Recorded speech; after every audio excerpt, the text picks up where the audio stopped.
बिस्मिल्लाहिर्रहमानिर्रहीम। अस्सलाम वालेकुम डियर स्टूडेंट्स। आज हम first year physics unit number 2 force and motion new book next topic equation of motion पढ़ेंगे। इसमें जो मेन बात है कि ये जैसा कि मैंने अंडरलाइन कर दिया है, ये आपने लाजमी याद रखना है। ये एमसीक्यूज़ में भी बात पूछी जा सकती है। These equation of motion can only be applied to those object which are moving in a straight line with constant acceleration. ये इक्वेशन ऑफ मोशन सिर्फ उस बॉडी के लिए एप्लीकेबल होती हैं जो स्ट्रेट लाइन में कॉन्स्टेंट एक्सेलेरेशन के साथ मूव कर रही होती है। टोटल 3 इक्वेशन ऑफ मोशन हैं। इनको पहले जनरली भी डिराइव करना है, उसके बाद ग्राफ के ज़रिए भी इनको डिराइव करना है। तो आइए आज का लेक्चर स्टार्ट करते हैं। तो आज हमने second equation of motion derive करनी है। First equation of motion already पिछली वीडियो में हम डिराइव कर चुके हैं, तो आज सेकंड इक्वेशन ऑफ मोशन करनी है। जैसे फर्स्ट इक्वेशन को हमने पहले जनरली डिराइव किया था, फिर बाद में ग्राफ के ज़रिए किया था, यहाँ पे भी इसी तरह ही करेंगे। तो इसको ड्रॉ करने के लिए हम सपोज करते हैं हमारे पास एक बॉडी है जो कि मूव कर रही है with uniform acceleration A along a straight line with initial velocity vi which become vf after time t। बिल्कुल इस तरह जैसे मैंने पहले आपको समझाया था। लेट हमारे पास कोई बॉडी है जो कि किसी पॉइंट ए से मूव करना स्टार्ट करती है। इनिशियल वेलोसिटी उसकी क्या है, वी आई, और वो किसी और पॉइंट पे जाती है बी पे, जहाँ पे जाकर रुकती है तो उसकी फाइनल वेलोसिटी वी एफ हो जाती है। अब यहाँ से यहाँ तक जाने में उसको टाइम लिया वो टी है। अब चूंकि वेलोसिटी में चेंज आ रहा है टाइम के साथ, इसलिए जब भी वेलोसिटी में चेंज आए तो rate of change of velocity is called acceleration. तो इसमें वो एक्सेलरेशन भी होता है। Let it cover distance S. अब उसमें जो हमने बॉडी ली हुई है ए पॉइंट पे और बी पॉइंट में, लेट ए से बी जाते हुए उसने जो डिस्टेंस कवर किया है वो लेट एस है। Then using the definition of velocity rate of change of displacement, velocity की जो डेफिनेशन है वो फिर हम यूज करेंगे कि rate of change of displacement is called velocity. तो वेलोसिटी किसके इक्वल हो जाएगी, displacement over time. If velocity is not a constant, अगर इस दौरान ए से बी जाते हुए उसकी वेलोसिटी कांस्टेंट नहीं है तो फिर हमें एवरेज लेना पड़ेगी। तो फिर हम एवरेज वेलोसिटी लेंगे ना। तो क्या हो जाएगा, वेलोसिटी की जगह पे हम लिखेंगे average velocity multiply by time equal to displacement. तो डिस्प्लेसमेंट की अगर हम वैल्यू निकालेंगे तो हम लिखेंगे displacement is equal to average velocity multiply by time. तो हमारी इक्वेशन बन जाएगी displacement is equal to average multiply by time. अब एवरेज वेलोसिटी कैसे निकालते हैं, एवरेज वेलोसिटी कैसे निकालते हैं, किसी भी दो चीज़ों की एवरेज हम कैसे निकालते हैं, उन दोनों को प्लस कर देते हैं और 2 पे डिवाइड करा लेते हैं। तो वेलोसिटी की एवरेज है तो हमारे पास यहाँ दो वेलोसिटीज है। पहले जब बॉडी चलना स्टार्ट कर रही थी उसकी इनिशियल वेलोसिटी ए पॉइंट पे कितनी थी, वी आई, और बी पॉइंट पे वी एफ। तो दोनों को जमा करें, V I plus V F, और 2 पे डिवाइड करा लेंगे। तो बिल्कुल उसी तरह देखे किया हमने। ये डिस्प्लेसमेंट एस के इक्वल लिख दिया, आगे इक्वल डाल दिया average velocity V I plus V F over 2, ये एवरेज होगी, मल्टीप्लाई बाय टाइम की जगह हमने टी लिख देना। अब हमें पता है कि ना फर्स्ट इक्वेशन ऑफ मोशन में हमने पीछे पढ़ा था कि वी एफ किसके इक्वल आया था, V I plus A T. तो हम वो वी एफ की वैल्यू यहाँ पुट कर देंगे। तो using equation 1 V F is equal to V I plus A T, ये वी एफ की वैल्यू यहाँ पे पुट करें तो हमारे पास बन जाएगा V I plus A T. तो नेक्स्ट स्टेप में हमने यूं ही किया कि हमने पुट कर दिया, ये वी आई तो एज इट इज आ गया ना, प्लस वी एफ की जगह पे ये वैल्यू फर्स्ट इक्वेशन से लेके यहाँ पुट कर देंगे। तो अब देखिए हमारे पास ये क्या बन जाएगा, V I plus V I, ये तो बन जाएगा टू वी आई। तो टू वी आई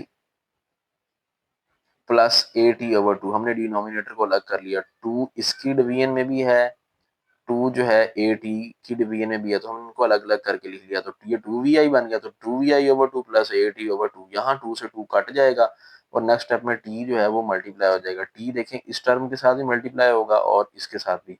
तो यहाँ बन जाएगा टी मल्टीप्लाई होगा वी आई टी, तो टू से टू तो कैंसिल हो गया ना, plus 1/2 A T into T, T square आ जाएगा। तो ये है सेकंड इक्वेशन ऑफ मोशन। अब हमने इसको ग्राफ के जरिए ड्राइव करना है। तो ये वो ग्राफ है जिससे पहली इक्वेशन भी ड्राइव हुई थी, सेकंड भी इससे ही होनी है, थर्ड भी इससे ही होनी है।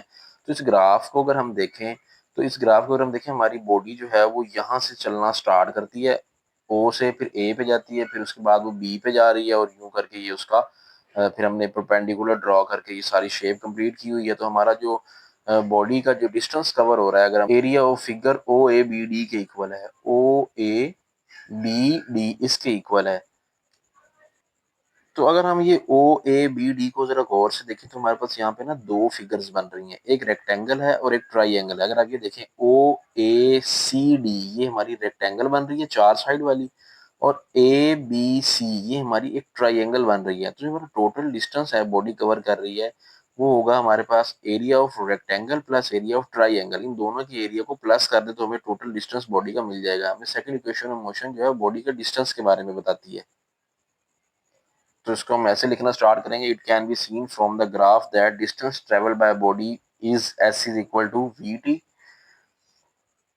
S is equal to distance को ऐसे रिप्रेजेंट करते हैं, वो एरिया ऑफ फिगर है ओ ए बी डी। और ओ ए बी डी जो है वहां पे दो हमारे पास वो डायग्राम्स बन रही हैं, एक है rectangle O A C D plus triangle A B C. अब इन दोनों का हम एरिया कैलकुलेट कर लेते हैं, हमको प्लस कर लेंगे तो हमारे पास टोटल डिस्टेंस आ जाएगा।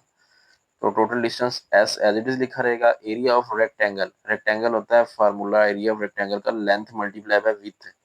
तो अगर हम लेंथ और विड्थ देखें वहां पे कितनी है, वो हमारे पास बनेगी O A multiply by O D, length multiply by width. कैसे ये भी देख लेते हैं। ये रेक्टेंगल है ओ ए सी डी, तो length O A multiply by O D, तो O A multiply by O D हमारा बन जाएगा। तो ओ ए की बजाय जगह पे हम वी आई लिख देंगे, ओ डी जो है वो टाइम के इक्वल है तो ओ डी की जगह पे हम टी लिख देंगे। एरिया ऑफ ट्राइंगल है एबीसी, और एरिया ऑफ ट्राइंगल फॉर्मूले में 1/2 होता है लेंथ मल्टीप्लाई बाय विड्थ, तो 1/2 इसमें ऐड करेंगे और साथ में लेंथ मल्टीप्लाई बाय विड्थ, वो ए C multiply by B C बनेगा। आपको मैं अभी दिखा भी देता हूँ ग्राफ से। तो ये देखें, ये हमारा ट्राइंगल है ए बी सी। तो एरिया ऑफ ट्राइंगल फार्मूला होता है 1/2 लेंथ मल्टीप्लाई विड्थ। तो ये ए सी लेंथ कर लें और ये बी सी उसकी विड्थ है, तो ए C multiply by B C. तो अब हमें कुछ इनकी सब्स्टिट्यूशंस करनी है। जो ओ ए है वो ग्राफ से मैं देखा था कि वी आई के इक्वल है, ओ डी वो टाइम के इक्वल है, क्योंकि ओ डी ए सी के पैरेलल है ना। तो ए सी जो है वो टी है, तो ओ डी भी टाइम के इक्वल हो जाएगा। और बी सी हमने फर्स्ट इक्वेशन ऑफ मोशन में निकाला था कि बी सी ए टी के इक्वल है, ये हमने फर्स्ट इक्वेशन में पढ़ा हुआ है। और उसके बाद अब ये वैल्यूज हमने यहाँ पुट कर देनी है। एस एज इट इज आ जाएगा, ओ ए की जगह वी आई लिखा, ओ डी की जगह टी लिखा, प्लस 1/2 एज इट इज। ए सी की जगह टी लिखेंगे क्योंकि ए सी जो है वो टी के इक्वल है, और बी सी जो है वो फर्स्ट इक्वेशन ऑफ मोशन से ए टी के इक्वल है। ये सारी वैल्यूज यहाँ पे हमने लगा दी। अब इनको मल्टीप्लाई करा लेंगे तो ये V I multiply by T ये बन जाएगा V I T plus 1/2 T into T, T square हो जाएगा तो 1/2 ए टी स्केयर आ जाएगा। तो ये सेकंड इक्वेशन ऑफ मोशन भी ड्राइव हो गई।